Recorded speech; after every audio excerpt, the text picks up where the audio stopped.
The name Yakuza has a metaphoric meaning behind it. It all started in the 17th century. The gang originated from many small clans classed into two social groups. Those who primarily stole goods and dealt illegal items, also known as tekiya, and those who were gamblers, known as Bakuto. The tekiya started to increase their levels of operation from dealing in illegal or stolen goods to setting up legitimate businesses. Often during festivals, there would be stands selling goods and food, and members of the gang would be hired out by stall owners to act as security for their stands. Eventually, the tekiya were formally recognized as an organization of their own by the Japanese government. On the other hand, the Bakuto had many small gambling houses set up in abandoned temples or shrines on the edge of towns and villages in Japan. Many of these gambling houses ran loan sharking businesses for clients. The two social groups, the tekiya and Bakuto, eventually all joined as one to form the Yakuza. They formed due to the economic crisis during the 16th to the 18th century, with the main focus being to acquire money, often by extorting customers in local markets by selling fake or faulty goods. So where does the name Yakuza come from? A game known as Oicho Kabu was played in the gambling houses. The game is similar to that of blackjack.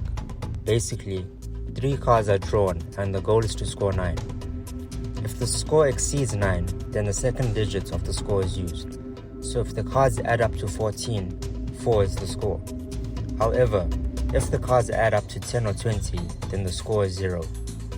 The cards 8, 9, 3 gives a score of 20, making it the worst possible hand a player could get. In Japanese, the numbers 8, 9, and 3 are pronounced Yakuza. The group adopted this name with the idea that if they had business with you, then you probably weren't in a good situation.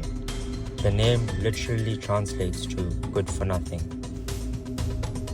To cover more territory, the Yakuza was split into smaller groups or families.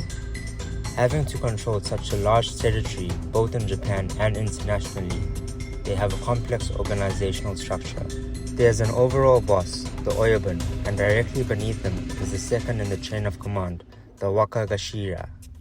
Below him are the senior advisor and the local boss who govern the soldiers, also known as Koban. This is where the term Oyabun Koban comes from.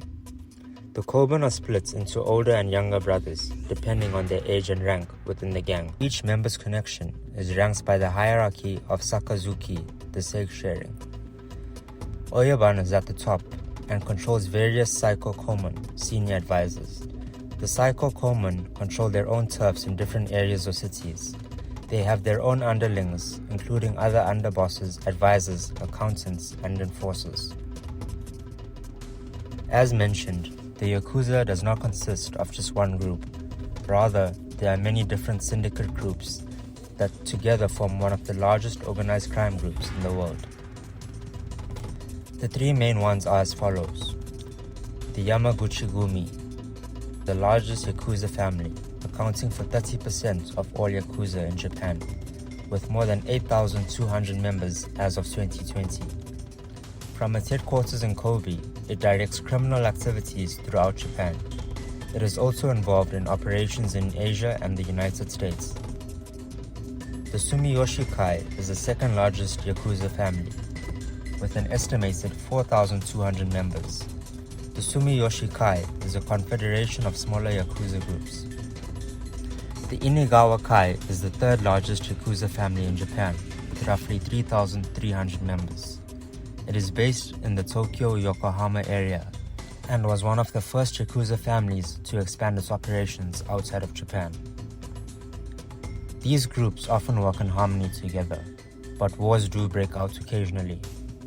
What's unique about the Yakuza is that they intend to settle arguments in a civilized manner. If a civilian has to be killed in a turf war, the Yakuza will publicly announce their apologies and take care of that civilian's family.